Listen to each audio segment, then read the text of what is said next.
Kawhi Leonard is one of the worst free agent signings in NBA history. These robots are taking American jobs. Oh, God. These AI robots are taking American jobs now. I'm not a believer in a Rudy Gobert-based defense to go to the finals. When I hear comments, the point guard position is done, I gotta give another round of applause to that light-skinned brother in Golden State with them green eyes. Listen, we got Martin Luther King going down Alabama, but we ain't got the 100-point game. The moon landing was fake also.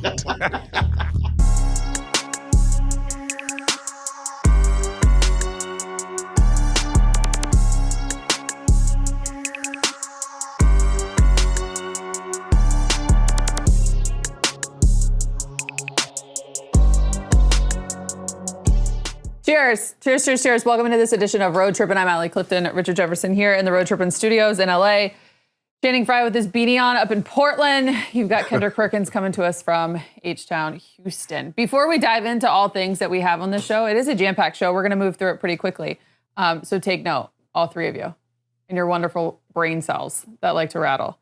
Perk put on the text chain last night at 10:21 p.m. Pacific Standard Time. Tomorrow is going to be a film. I got some shit I got to get off my chest.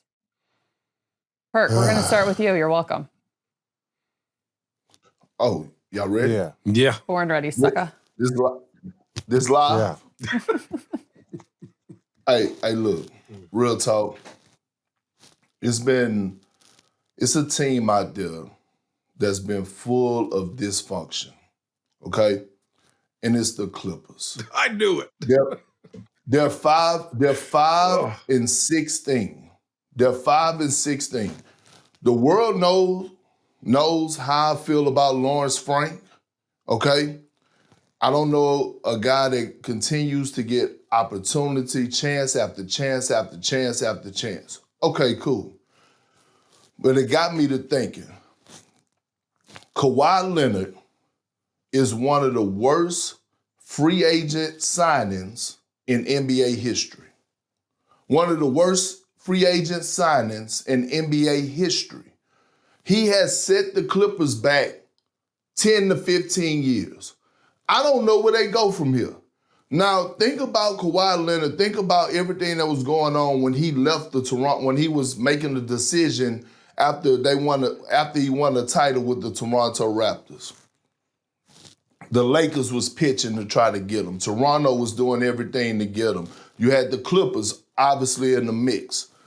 And before he got to the Clippers, he demanded that they bring in another star/superstar, meaning Paul George. The Clippers were begging and pleading for him to say, hey, bro, we got to keep SGA. He didn't want SGA. What did the Clippers do? They shipped SGA to OKC for Paul George with 5 first-round picks. 5 first-round picks at the time. So then you get Kawhi Leonard, by the way, only played 277 games out of 492 since being in the Clipper uniform. 277 games out of 492. They paid him over $300 million. He's been paid over $300 million since being in the Clipper uniform.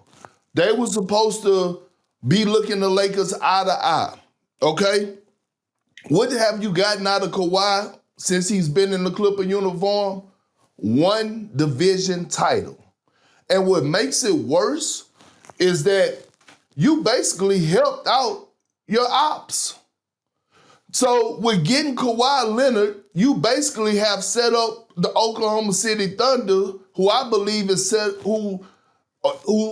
up better than any organization in sports for the next 5 to 6 years.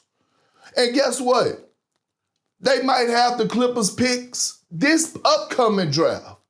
So when you think about where the Clippers are today, you think about Kawhi Leonard and what he had, his comments he said last week, basically saying he need better players around him. Do you think Kawhi Leonard went out and fought to keep Paul George? Hell no. Do you think he went out and said, hey, man, y'all don't trade Norman Powell? The man averaged 24 for us last season. Man, y'all need to pay the man. Hell no. Because Kawhi Leonard only gives a damn about Kawhi Leonard. And guess what? It's too late because now he just started, I believe, the first year of a $153 million extension they gave him last year. So his trade value is not there. So now you're stuck with him and you're 5-16 and you're going absolutely nowhere. I'm telling you, we can go down the history of signing free agent signings. When it comes to superstar status, this ranks at the top as far as the worst signing in NBA history when they signed him back in, I believe, 2021, 2022. Hey, if you can get it, you got to get it from somebody. So don't blame him because he didn't need to get that money. Somebody gave him that money. And like you were saying, Lawrence Frank, I ain't got no beef with Lawrence Frank, but to give up Norman Powell for Bradley Beal, I don't know who told you to do that. To do the Paul George trade, I don't know who told you to do that. To build this team the way it's built, I don't know who told him to do that. Go ahead. That's crazy. What happened? No, go ahead. That's crazy. This is crazy. I just think, to prove your point further, this team has quit on each other. They quit from the beginning of the year, the dysfunction. If you watch, and I watched part of this game laying in bed, right? And man, they play with no passion. And now Kawhi Leonard's out there getting his points, but he getting what I call rice cake points. He getting points like 30 and 28 and whatever cooking, but he getting points after they're down 30. Hey, don't sleep on those rice cakes. What'd you add say? a little peanut butter, you add a little honey to it. Don't sleep on those rice cakes. Caramel ones, the caramel rice cakes. But like, it's just a gross group. Like, you look at Zubac last year, and you were saying, damn, Big Zoo is like on his way up. You look at him this year, you're like, damn, he's not the same player. And I just think you at some point, you got to look at your organization and whether OKC is going to get your picks or not. The people who are in charge got to make a culture change from top to bottom. And I think, T. Lue can only do so much. I'm always going to have his back, but damn, these dudes just quit on him. Oh, well, God, I think these guys said it all.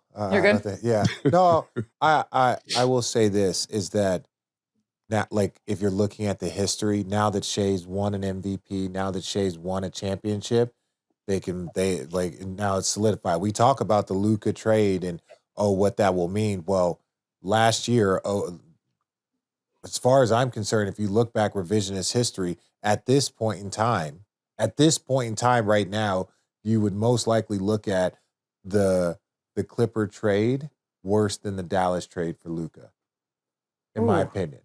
You would look like people understand this. For sure. Because Dallas also ended up getting Cooper Flagg, right? Because of the results of that trade, they ended up getting Cooper Flagg, where OKC ends up getting, I think it was J-Dub, and they got Shea. Shea's won an MVP and won a championship, so boom, that's stamped. That stamped is like, you gave up a finals MVP. A future MVP. They probably got shit too, RJ. I'm just saying from that. Now that I'm thinking about it. No, I'm just saying you're right. Like, I'm just thinking Shea why doesn't get the it. love that he deserves. Shea doesn't get the love. Yeah. Shea is an iconic once-in-a-generation player. That's facts. His consistency, his numbers, his performance. We gloss over because it was multi-years back before he was that dude, but a lot of people thought he had potential to be very special. They just didn't know how special. Well, he's shown them how special he is. So now when you look back on it, it's like, hey, yeah, they traded Luka. Luka still has to go get that finals MVP and championship, which we believe he will. But Shea's already done that to prove that trade, was. Can I bring one thing up? And Rich, I completely agree with you. Can you tell me one thing Lawrence Frank has done that was right? Because you got to think, you gave up Norman Powell. You went and got Kawhi. You went and got PG. You went and got James Harden. You went and got Bradley Beal. I'm just saying, as an organization, no decision they've made over the last 5 years has panned out. Signing T. Lue. Not one. Signing T. Lue. And guess what? And here's the truth. They signed T. Lue because the Lakers at that time didn't want to pay T. Lue those 3-4 extra years. But look at T. Lue's record with lesser talent is better than when you start adding these players like Kawhi, like James Harden, or like Bradley Beal and those guys. So, like, to me, T. Lue is a good coach when you get players that buy in. And we'll talk about that later, about the young teams balling this year that are buying into what their coaches is believing. The Raptors, the Suns, the Blazers, obviously OKC, Orlando, Detroit. Like, those guys buy into what their coach is talking about. This team, the Clippers, don't buy into anything. You talk about a big fuck you. This is one of the biggest fuck yous in NBA history, what SGA is showing to the Clippers right now. Matter of fact, you drafted that young man with a lottery pick.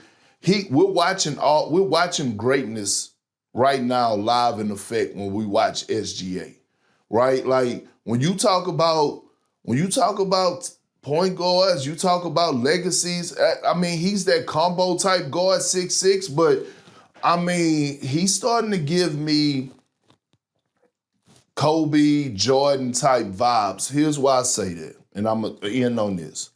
He leads the NBA in made 2-point jump shots and shooting 54% from the field.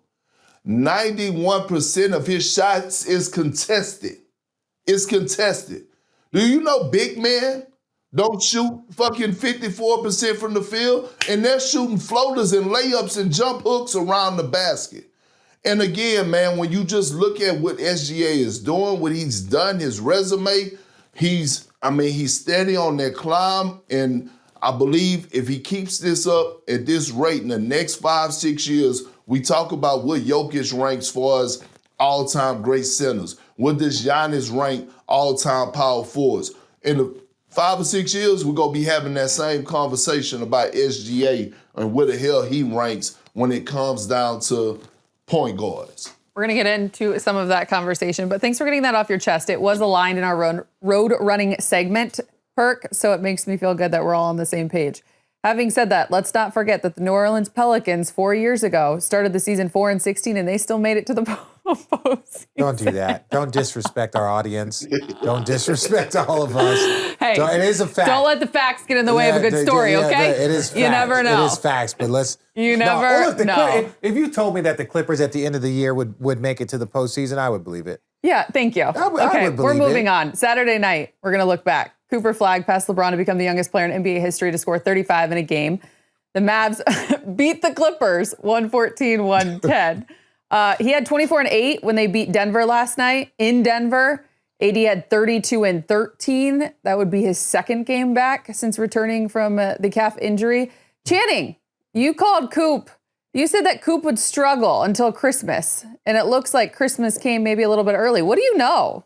Why do you know so much? Why are you so smart? Don't hype You know him what? up. I think, honestly, and I'll say this. I don't think I was wrong in that assessment. I think he's had ups and downs. But I think with AD back, I think with Clay, one thing, Clay's not obviously Golden State Clay, but he is playing a lot better. They are getting some great production out of their The team that they originally built. Right? No, I'm just saying the other guys are coming along also. So his role, he's a hooper, and he's learning faster than I assumed he'd learn. I gave him to Christmas.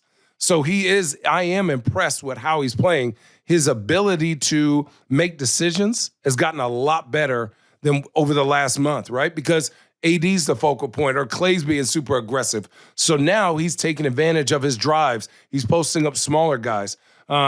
He is impressive. And I think if he continues on this track, I don't know, people are going to be mad at me. I don't know if he's been more consistent than Knipple, but I think it's going to be a great race, better race than people thought it was going to be. But Dallas, they are aggressive. And defensively, when they want to go and when they're locked in, I'm pretty impressed. Rich? Dirk said it during the broadcast. He goes, he would like to see him get some more second side stuff, which means that there's a primary action, and now you swing it to a very good player who gets to read and react. Oh, they're going to close out short. I get to shoot it. Oh, they're closing out hard. I get to drive, go finish, drive, and make a play. If he's the initiator of every set offense, when you don't have a Kyrie, when you don't have AD, that means he's not getting second side stuff. He's the primary with everyone focused on him. And if they don't have a shot creator around him, that makes it difficult. Now that AD's back, now that's what Dirk was talking about, getting second side action. Now it's like, okay, the defense goes in, they have the double 18, ball gets swung out. Now he's got an advantage, and that's where you get to see his basketball IQ and his ability. Oh, if you're late, he shoots over you. You close out hard, he's right by you, and that's the trouble. So I think that's where having better players around him that allows him to not have to like learn how to attack NBA defenses from up top. Like think Anthony Edwards, him having to go to the post because every time he would just try and dribble up there, he was staring at 5 during the postseason. So it's more of angles. Him getting that second side angle, him being able to attack off that stuff. I think that's now that his team is getting healthier. AD's here. Kyrie could be back in a month or two. He's going to be able to, he'll be in 2-on-1s on that second side all day long. You make a point about Anthony Edwards. We're going to move there next. Perk, I'm coming to you. We're going to keep this thing moving. If you guys do have something that you want to jump in on and I've skipped over you, please just holler. Minnesota's 12-8. They've been creeping up in the power rankings. Ant-Man just passed KG as the franchise leader in most 30 balls. Are the Wolves contenders as constructed? Perk, or do they need to make some moves, do you think, before the trade deadline? No, they're not. They're not contenders. And I love Anthony Edwards, but it's something that is really off about their squad. And, you know, it comes down to me, it's the growth of the younger guys that they drafted, right? What's the kid name? Dillingham? Rob Dillingham? Dillingham knows, like, it comes down to the growth. Dante hasn't been the same since he left the Knicks. Like, I still think he hasn't even gotten over that trade. Like, they need him to be a knockdown shooter. Now, obviously, they didn't put, you know, Conley in a lesser role. Before, about 2 games ago, I think he, like, was averaging, like, 3 points or some shit like that, some crazy stuff. It's just something is off. My thing with the Minnesota Timberwolves, while they try to figure it out, I don't know if it's getting to the point of, you know, they're tired of hearing the voice of Coach Finch, right? I don't know what it may be, but the one thing that should never be off with their squad is their defensive identity. And I believe that they're ranked in the middle of the pack when it comes down to defense. With the personnel that they got, 4-time Defensive Player of the Year, Rudy anchoring the defense, the versatility of Julius Randle, Jay McDaniels is an all-defensive player.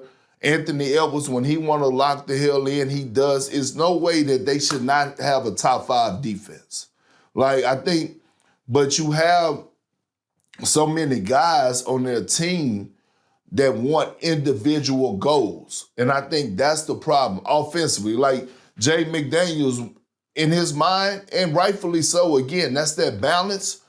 He probably want to be a first-time All-Star at some point. You know what I'm saying? Like, as a young player, you want those goals, but again, it's just their defensive identity, their tenacity, and we're talking about a team that's been to back-to-back Western Conference Finals, right? The only way to go is up from here. Like, they got to get to the NBA Finals. They got to win the championship because the next question to me is, we talked about LaMelo in Charlotte, but Anthony Edwards in Minnesota, look, hey, all I'm saying is,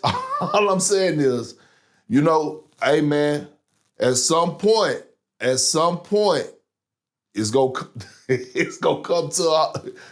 come to where they have to have a conversation. Well, yeah, the This conversation season is that he's 25 years old and you continue to build around a very, very rare generational player similar to Luka. There ain't no conversation about Anthony Edwards.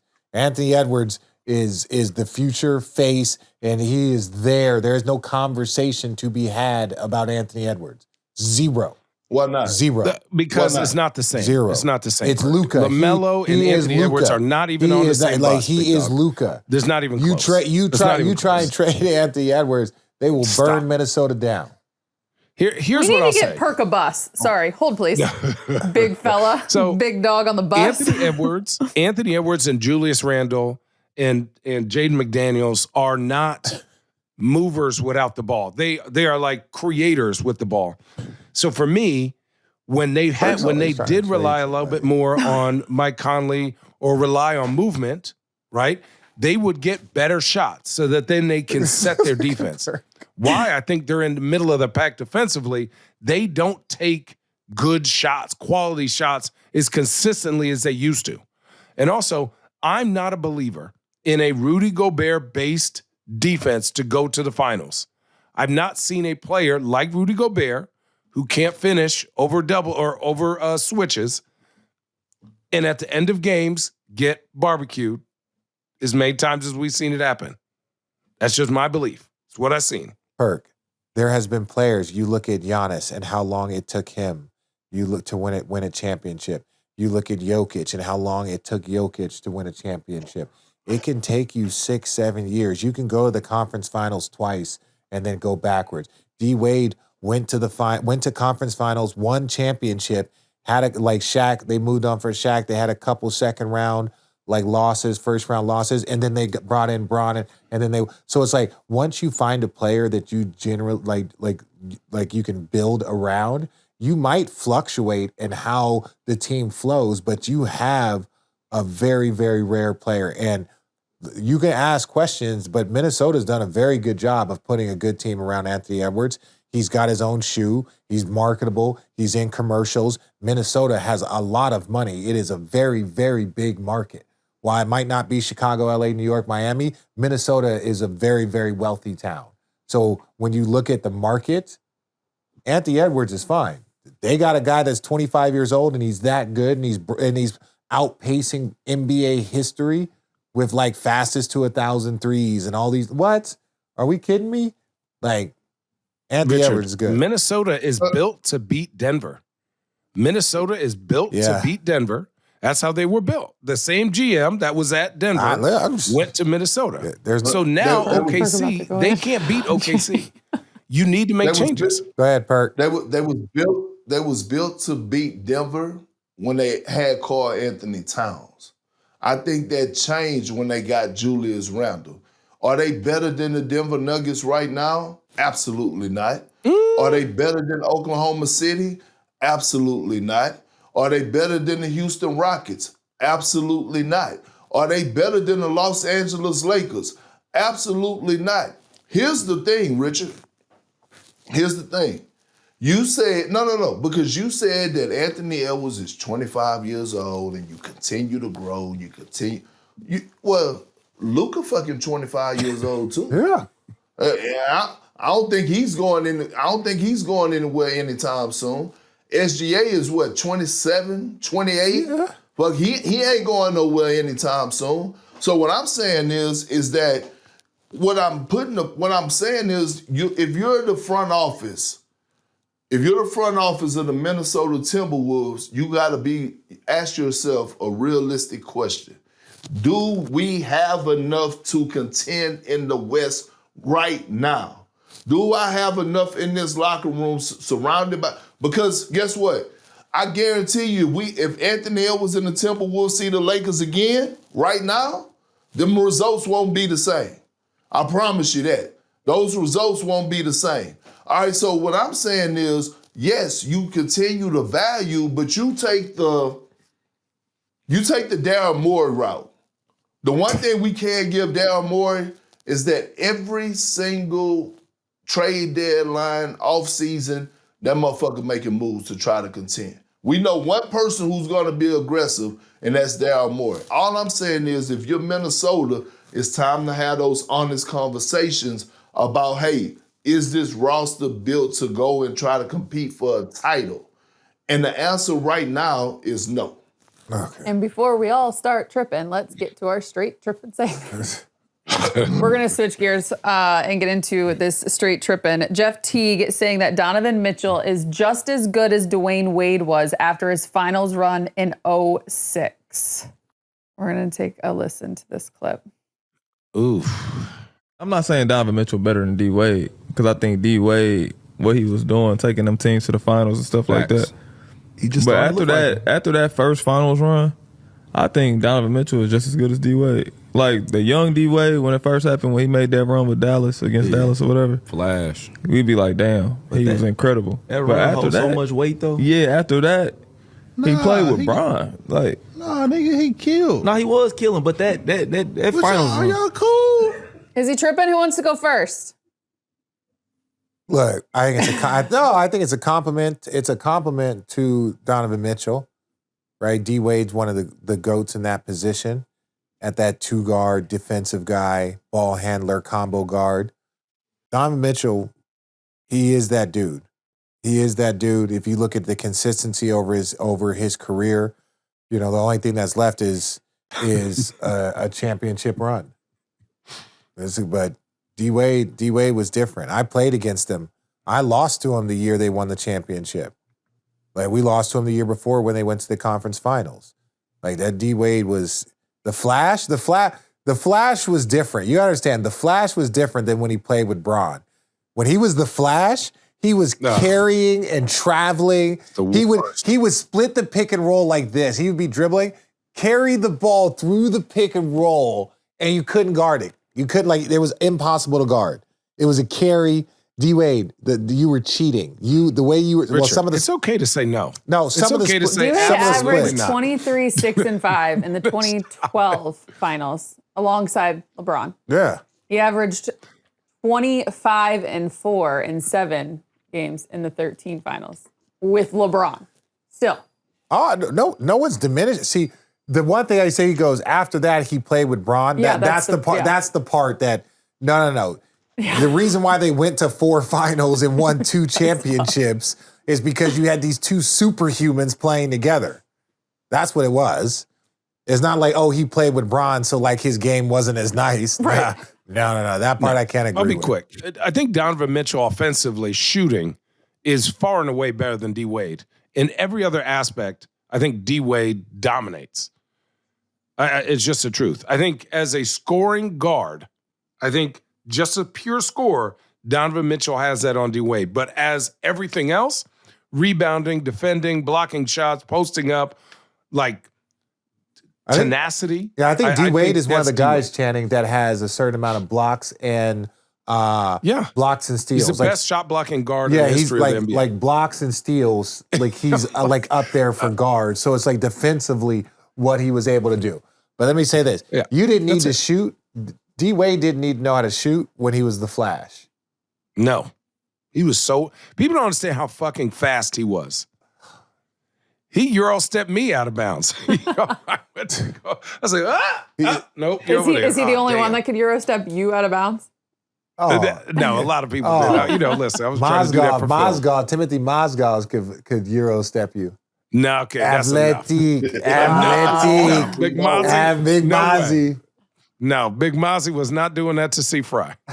Perk, thoughts? Yeah. Teague lost his damn.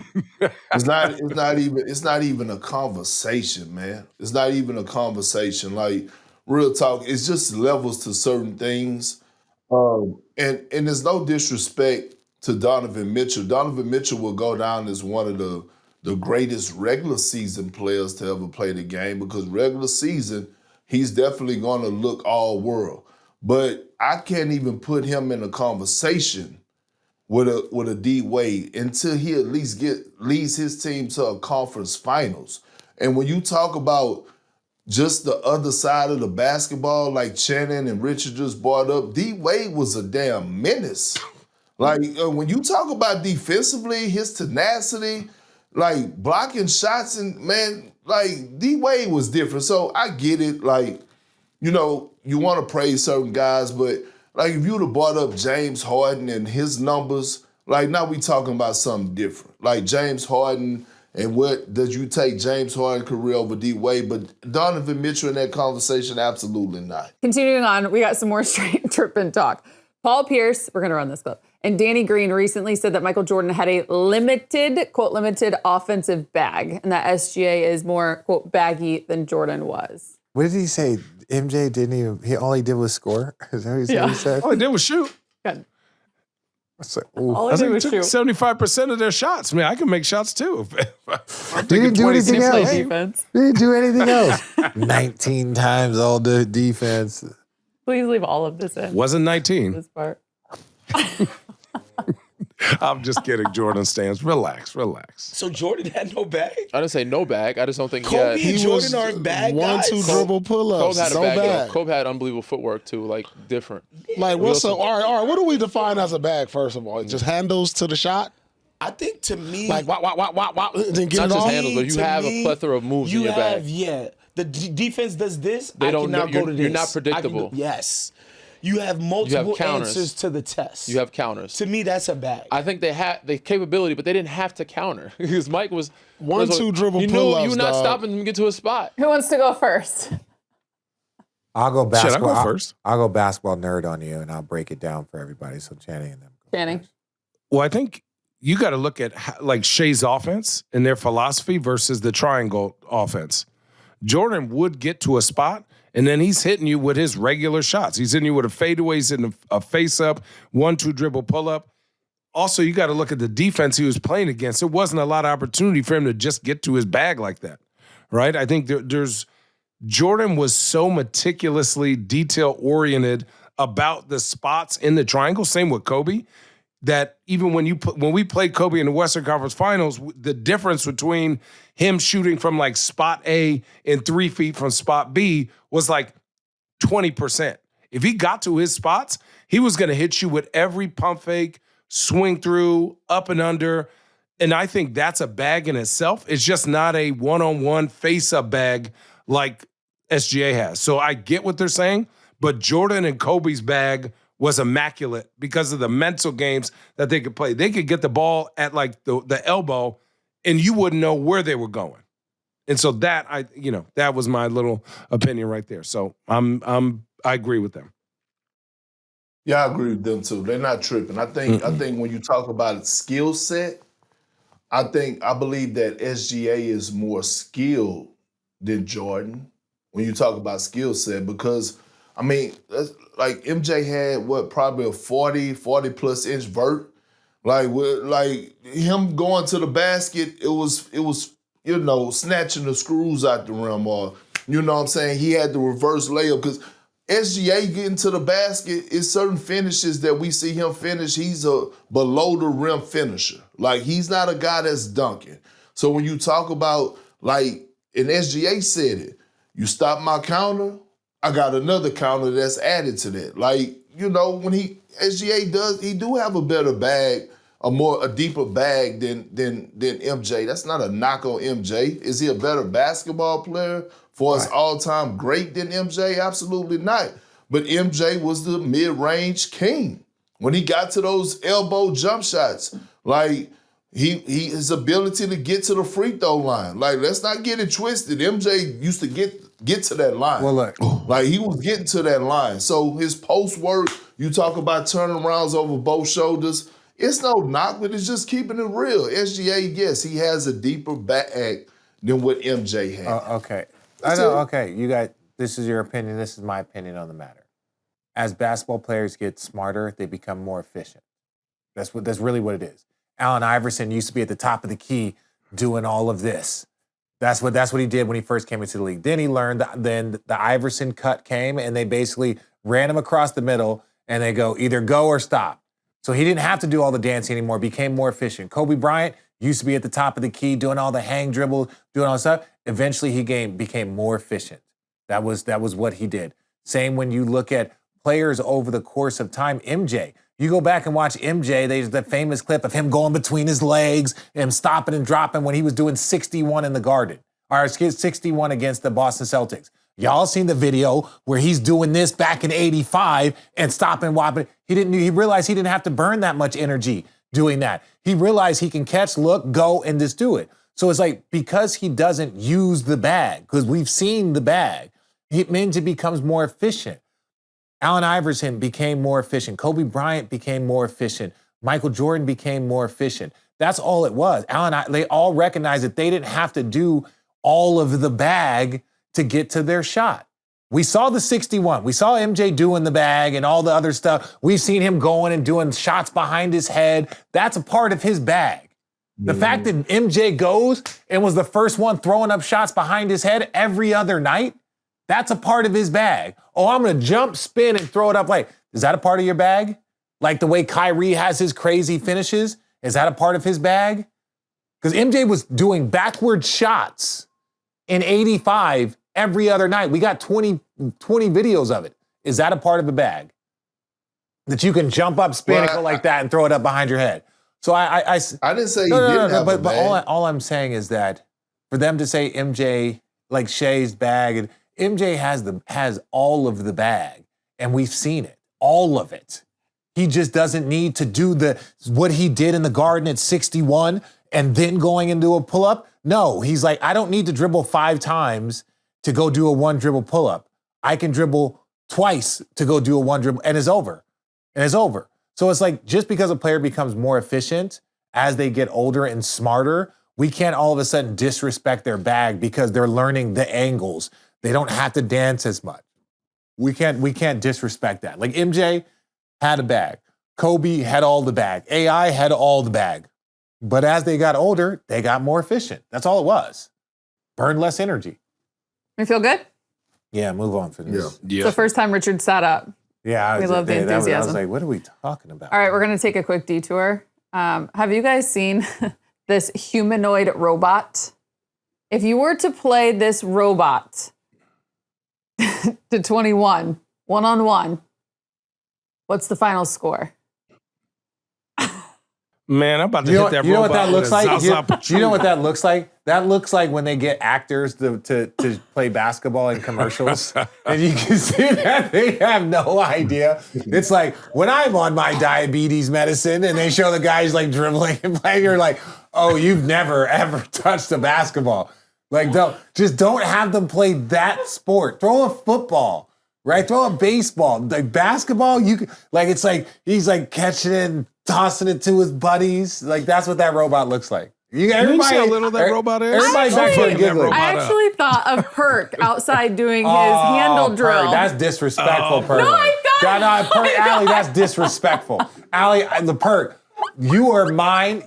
You are mine. I alone make fun of you like that. I will not stand for anybody else to take my joke. I thought that You tore the reminded shit me out of of them Jordans. I know they were slick on That's the bottom. messed. Perk, I will not allow anybody to come between our relationship. Game of and 21. Me. Who's winning? What's the final score? Fucked up. You and the robot. 21-0. You see how little that robot is? What? I am kicking that You guys, robot's if there chest through became- its fucking cape. If there became a robot basketball league, would you watch? Don't lie. Don't lie. No. Would you get your kids to watch? No. Oh, no. BattleBots, maybe. I will say this: we didn't see. You know what I'm saying? I want to see the clips of the robot defensively because he might be strong and fast as shit. That's what I'm saying. I felt like when you were doing your dribbling drills, it was against a robot. These robots are taking American jobs. Oh, These AI robots are taking American jobs now. Being serious. God, we got to stop this. Why do I feel like you're nervous? Why do I feel like you lose sleep over this? I'm already out the league. So, like, it's me trying to protect the future generations, right? They're about to take your job. We don't want a robot with a 60-inch vert They're doing about windmills. to sit there and broadcast. Honestly, on my way out, I'm good. Take it. Like, I got 5 more years of this. Okay, Rajon Rondo. We're moving on. He went on All the Smoke recently and talked about the death of the point guard position. Take a listen to this. Rick Pitino said this. The point guard is totally done in basketball. The days of John Stockton are long gone. There are no more point guards. Do you think you can win it without someone who's really running the point? The Thunder just did it, I believe. But for me, I think it's the level of the IQ of the team overall. And then a lot of teams don't have the IQ of the Thunder organization or like the Houston Rockets, you know, with Udoka. I think it's primarily with him, how he's allowing guys and how they're able to understand and execute the game plan. Because a lot of teams that I'm watching and seeing when I'm watching the film, it's like they need a point guard. You guys agree with Rondo and Pitino? 1,000%. Yeah. 1,000%. Yeah, I agree. Yeah. And Rondo wouldn't have changed that game for us getting KD the ball because KD didn't want the ball because he was in a torture chamber. Okay, you go back and watch that game. That's number one. He couldn't get the ball. But here's the thing: when I hear comments like that, When I hear comments, Rick Pitino, Rondo, the point guard position is done, I gotta give another round of applause to that light-skinned brother in Golden State with them green eyes. Damn. With them green, but no, seriously, because this is why, and Richard, I'm not trying to start an argument, but I really don't give a damn about your feelings on this conversation. This is why I have Steph Curry, the greatest point guard of all time, because he changed the position. He changed the game forever. They don't even exist no more because of the way that he has changed the game of basketball at that position. And Rondo, you know what I'm saying, Rick Pitino, they're right. It's the IQ of the players that's on the team. It's the IQ of an Alex Caruso, right? It's the IQ of an Isaiah Hartenstein, a big that gonna stand his role, right? If you're, hey Rudy, if you see this, because I know you watch a lot of stuff, hopefully you watch this. Hey man, if you want to see what a championship center is supposed to do on both ends of the floor, go watch Isaiah Hartenstein. Never goes outside of his body. If he has a mismatch, guess what? They throw it to him, he goes and does another dribble handoff, rolls, gets his sweet spot, finish at the damn basket. The IQ of the team matters, right? The coach putting them in position matters. So, again, I agree, but shout out to Steph Curry. Every time I hear these comments, it brings me back to why I believe he's the greatest PG of all time. Changed the game for him. Remember when we talked about the death of the big men and that there were no big men in our league, and all of a sudden big men showed back up and they dominated, and now big men dominate our league. The league is cyclical, right? There was a stretch there with Steve Nash. There was a stretch there where all the point guards were coming in looking to score. And then the best version of that showed up in Steph, right? So you had the John Walls, you had the 20 and 10 guys, you had the the guys that were more traditional, but they're like, instead of them setting up the offense, why aren't they just ahead of the snake? They're starting with the ball anyway. So they made so many guys were just scoring guards. That's why you see so many. But this isn't the first time. Michael Jordan, when their second three-peat, they started Michael Jordan, they started Scottie Pippen, and then Ron Harper. They didn't have a traditional point guard. They ran the triangle offense. So it's like we saw that in the 90s. You can win a championship without point guards, but you've also seen a ton of times where you've seen teams like Toronto won with a point guard and Van Vliet and Kyle Lowry. You've seen, Minnesota win it with Drew Holiday as their point guard. So you've seen the point guard position. Right now, is it evolving? But I would also say, hey, parents, teach your kids how to play point guard. It's an evolving position. It's just there was a basketball IQ standpoint. If you have the team IQ, like the Oklahoma City Thunder, like the Bulls that won a championship, you don't need a point guard because collectively we understand what we're trying to do. But if you don't have that, because not every team is like that, having a point guard is so valuable. You go back and look at everyone was saying who was going to be the point guard for the Phoenix Suns because you had three different shooting guards. And they didn't have anyone to distribute. It's not that they needed, but it's just the structure. And they struggled. And then they tried to bring in a point guard. They tried to do stuff the next year, but the first year they struggled. So a point guard's position is still invaluable. They're just not being taught to be the point guards that they were 10, 12 years ago. They're not taught, okay, if he needs a shot, what do you run? If we haven't scored in 3 plays, what do you run? If your center needs a bucket, what do you run? I'm saying that's how the point guard position was taught. And now it's not being taught that way. It's taught pick and roll. It's taught drive. It's taught look for early threes. It's the strategy of the game. Hence why USA basketball is struggling. The game's not taught the right way. So it's like, it's true. The depth of the point guard is accurate, but the way they're teaching the game of just attacking this and not understanding the strategy within it, that's one of the things that young players don't have. They don't understand. Kids are coming into the NBA with 1 year. I had 3 years of Lute Olson. Channing had 4 years of Lute Olson teaching of understanding when to cut, how to cut, why you cut, all these things. Is that an ability that's taught, or is that something that's? No, it's taught. It's taught, but we went from teaching kids 18, 19, 20 in college to now having to teach kids 18, 19, 20 in the NBA. Like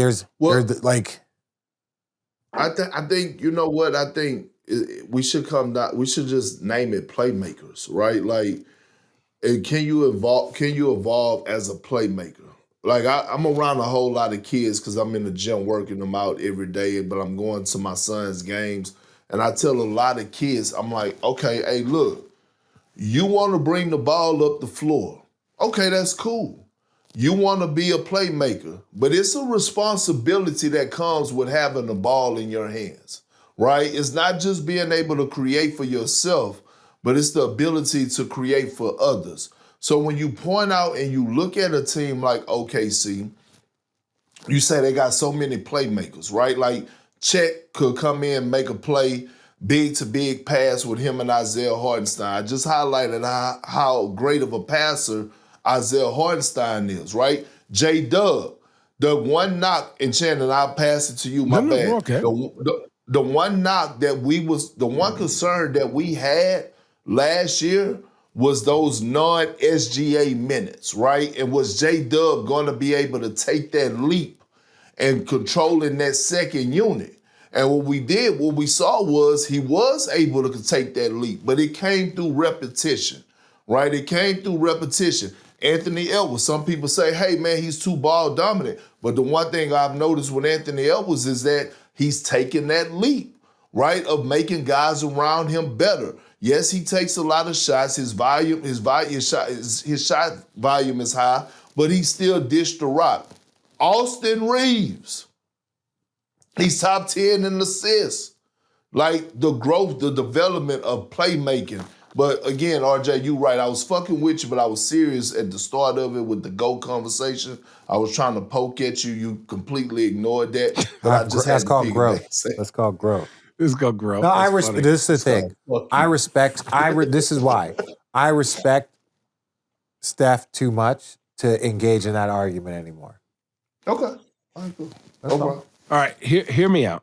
Because I got an opportunity to play with Steve for a while, Steve Nash.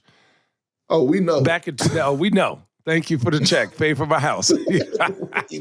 Look, the problem when you have a true point guard that handles the ball, or like I don't want to say like a Luka because he's a better scorer. When you have a pass-first, smaller guard as a point guard, it is hard to win in the playoffs. It just is. Because they make most of the decisions they are conducting. What's happened over the league what about is Steph? that, Wait. When you have a smaller guard in the postseason, it's hard to win. We have Steph as a smaller point guard. Steph is not the point guard. We're saying when Steph. He said when you're a pass first. Okay, I apologize. Also, when Steph plays point guard, he's top 5 in turnovers. That's why he does not play point guard. This is a fact. When Steph plays point guard as a true point guard, the top of the key where Draymond is, he gets double teamed and turns the ball over. It takes a lot of wear and tear on his body. This is a fact. That's why they put Draymond on there where you can't grab Steph and you run him around. And to Kendrick Perkins' point, Big Perky Lurky, it has changed the game because now you have a guy who can pass the ball. Steph's passing is underrated, where he's not dribbling the air out of the ball. And then you pass to decision makers. So instead of passing to role players, you're passing to decision makers. And that's what makes these teams so dangerous. Again, when you have the biggest guy, Jokic, at the top of the key, then you have Aaron Gordon or Michael Porter Jr. going down, you now make decisions. You now pass to decision makers and guys like Jamal Murray, Aaron Gordon, Michael Porter Jr., KCP. So it's harder to guard those guys because they're not just shooters. They can shoot, drive, and pass. So that's how the game has evolved instead of just relying on one person to think for everyone. And this is to just, obviously Rondo's point, I think he makes a good point. Everyone needs to be partly a point guard. Like Hartenstein. Playmaking. Yes, playmaking. But you know what his best playmaking is? When he screens, he gets SGA the most open of anybody else in the NBA. When he screens, I think SGA's point per screen is like 1.8 or something crazy to get into a stat, right? So that's his playmaking. And when he gets it, he knows left-hand floater, or he knows dump off to Chet, or alley-oop to Chet, or kick to the corner with his left hand. That's playmaking, and that's where the game has evolved, especially when you're playing random offense instead of set plays. Wait, how's it? Okay, wait. How's it? Okay, really quickly, Kenny, how is what they're doing different than what the Bulls were doing without a point guard? Because we talk about the game. The Bulls had set plays within the triangle offense. Right? I don't think this OKC is our play. This is a play we're running. OKC's not in SGA and them run go, you know what? J-Dub got a bad mismatch. Here's what we're going to do. Let's say they're playing Minnesota. J-Dub got DiVincenzo on him. We're going to run a screen and roll with Rudy Gobert. If he's back, that's J-Dub's shot. If he steps up, that's an automatic pass. Or in a triangle, it was Jordan. We're going to get Jordan 25 shots from these 3 or 4 spots. And Scotty's going to get his 15. Everyone else, when they get double teamed, be ready to shoot. So I'm just saying, Shannon, we're agreed. It's a different system. You're saying that because the triangle had a name to it, it was a structure. There's still a structure to what they're doing as far as their movement, their cutting, like what we're doing, what we're trying to attack. Shea's going to get these things. So my only question is, how is what they are doing with 3 big wings, with a Tony Kukoc-like player in Chet Holmgren, with like a big like Luke Longley who's Bill Weddington? No, that's Hartenstein. That's Hartenstein. The triple-headed. No. Wait. No. The trip. You're just arguing to argue. That is not true at all, Richard. Channing, can you let me finish? They had a 3-headed monster. Crazy. They had a 3-headed monster at their center. The Bulls had a 3-headed monster at their center. They had 3 bigs that they played. Then they had 2 Kukoc. Then they had Dennis Rodman at their 4. Then they had the 3 big wings. Dennis Rodman wasn't a playmaker. But what I'm communicating is this: how is their system without a point guard different than what OKC's? How is it that the Bulls didn't change the game if we're saying OKC changed the game and doing it without a point guard? The Bulls did it I never said they changed the game. No. But RJ, the game was played through boxes and elbows then. And it was played, I'm saying, it was played Yes, through but the point guard position was still used to get everybody in order in the boxes and elbows. Outside of Denver, probably majority of the teams probably run at least 70% pick and roll. Oh, yeah. So Miami doesn't run any anymore. Huh? Miami doesn't run. So you're saying right. They just have AAU we're just arguing about the same thing over and over. No. Yeah. Nah, I'm not arguing with you, RJ. I'm not arguing. I'm saying now we're just talking about it. I'm just talking trash. But what I'm saying is this. Shannon, you brought up a great point because during those runs when I was with the Celtics, Rondo couldn't be a pass first point guard. Rondo had to, because I'm going to tell you what ended up happening. The Lakers made the adjustment. They put Derek Fisher on Ray Allen. Kobe took Rondo. And you know what they did on every screen and roll? They went under. And we went in the film room. We had to tell Rondo, hey, bro, you got to knock down this 15-footer. So Rondo had to become a scoring point guard in order for us to even win the championship. Even with the Lakers, go check the box score. When he was inserted into that starting lineup, when they was down there in that damn bubble, I believe Rondo probably had a 20-piece in that game. But Rondo's one of those dudes. In that closeout game. So we agree, man. We'll agree. Sorry about that. No, you're good. Let's head on to some road tripping milestones and close this thing out. We can kind of be quick with this. Use your words, Allie. SGA could pass Wilt tonight to become second on the list of most consecutive games with 20-plus points with 93 games in a row. It's a record that's been held up since 1964. Wilt has that number 1 spot with 126. Can Shea catch him? Thoughts? Channing, we'll start with you. Quickly, please. Yeah. Shot clock, yes. 24 seconds. I'm just going to say yes. I mean, watch him. The way he gets to the free throw line, the team is only getting better. The auxiliary players are getting even better. They're more confident. I think they understand the pace of play. And so Shea's just going to pick and choose. 20? Oh, easy. Perk. Am I handsome? You damn right he catch. Aw. You damn right. You damn right. I think he can catch him. It's too easy, Allie. He gonna have that at halftime. Deal. You seen that? Moving on, Rich. He gonna have that at I think he halftime. can catch him because it's in season. Because he could catch, and he would pass the 126 this season. If it was like split in between another season, I know it was.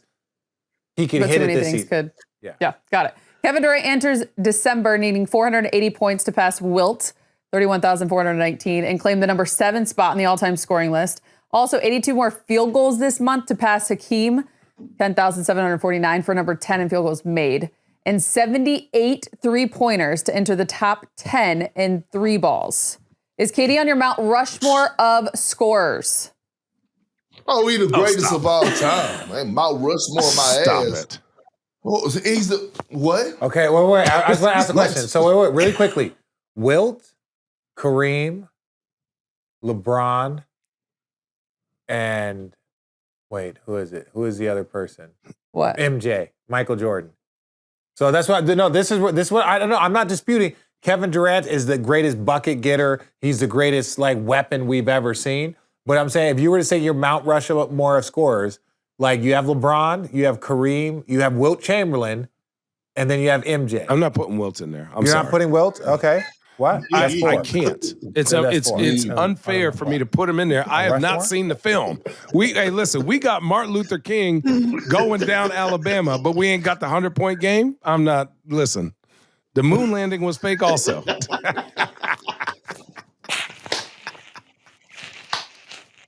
The fuck is wrong with you? Dude, Okay, wait. So where? So give me your Mount. Give me your Mount. Give me the Mount Rushmore. Points, Give me your Mount Rushmore. We're ending on I this. just don't have Wilt. I agree with everyone else. I think it's KD, Jordan, Bron, and Kareem. But if you're building a player to score buckets, there is no person that you would not like. KD is essentially perfect. He's a hooper, can go either way, 7 foot, is a guard, heady player, loves middies, not afraid of the moment. And what else do you need him to do? Got one of the best off the dribble jumpers ever next to Steph. He just happened to play with Steph and James Harden. And so for me, I mean, it's ridiculous. And Mr. 50, 40, 90. The greatest, I'm telling you, man, the greatest scorer I've ever fucking seen in my life is Kevin Durant. I don't give a damn. I don't give a damn. Do we have time for story time? Or we gotta go? For Big Perk? Yeah, 100%. We'll end on this. Okay. All right, so I get to Oklahoma City, right, when I was traded from Boston. They was just coming back. They were coming back off a road trip. So I'm in Oklahoma City. This is when it's a skating rink. So KG called me. He like, hey, bro, how you holding up? I'm like, shit, I'm good. You know what I'm saying? I got these young killers over here. They treat me like royalty, everything 100. I miss y'all, but I'm straight. His next question was, man, how young fella, how young your niggas over there? I tell him, man, you wouldn't even believe I'm sitting in the gym right now watching him work out. They just came back at 3 o'clock in the morning on the back-to-back. No bullshit. KG, my guy Brian Keefe, who's the head coach of the Washington Wizards, was KD main workout guy. Is 4 coaches on the floor trapping, double trapping them, triple teaming them, and I'm watching him get to these spots. I'm watching him raise up over 3 or 4 defenders. Now this young KD, this is for an hour. This was his workout. Now I don't know if he was, showing off in front of me because this is my first day, but the fact that, and ever since then, I used to stay every practice just to watch this man workouts after the game. And it would translate over to the game. Because you got to remember, when KD came into the league as a rookie, that field goal percentage was horrible. People was like, man, what the fuck is that? 6'10", people were barking them like, you're 7 foot, get to the paint, get to the paint. He just kept working, and all of a sudden, we're watching a guy, when it comes down to efficiency, shooting over double, triple teams, getting to those spots, I'm saying to myself, hey, probably because I was part of that journey, that I'm somewhat biased, but the greatest motherfucker I've ever seen. Did you say, Perk, you don't know if he was showing off for you because it was the first day? Is that what you said? Yes, he definitely said that. It was a joke. It was a joke. No, it wasn't. Shut the fuck up. Yeah, I don't think he was showing off for you, Perk.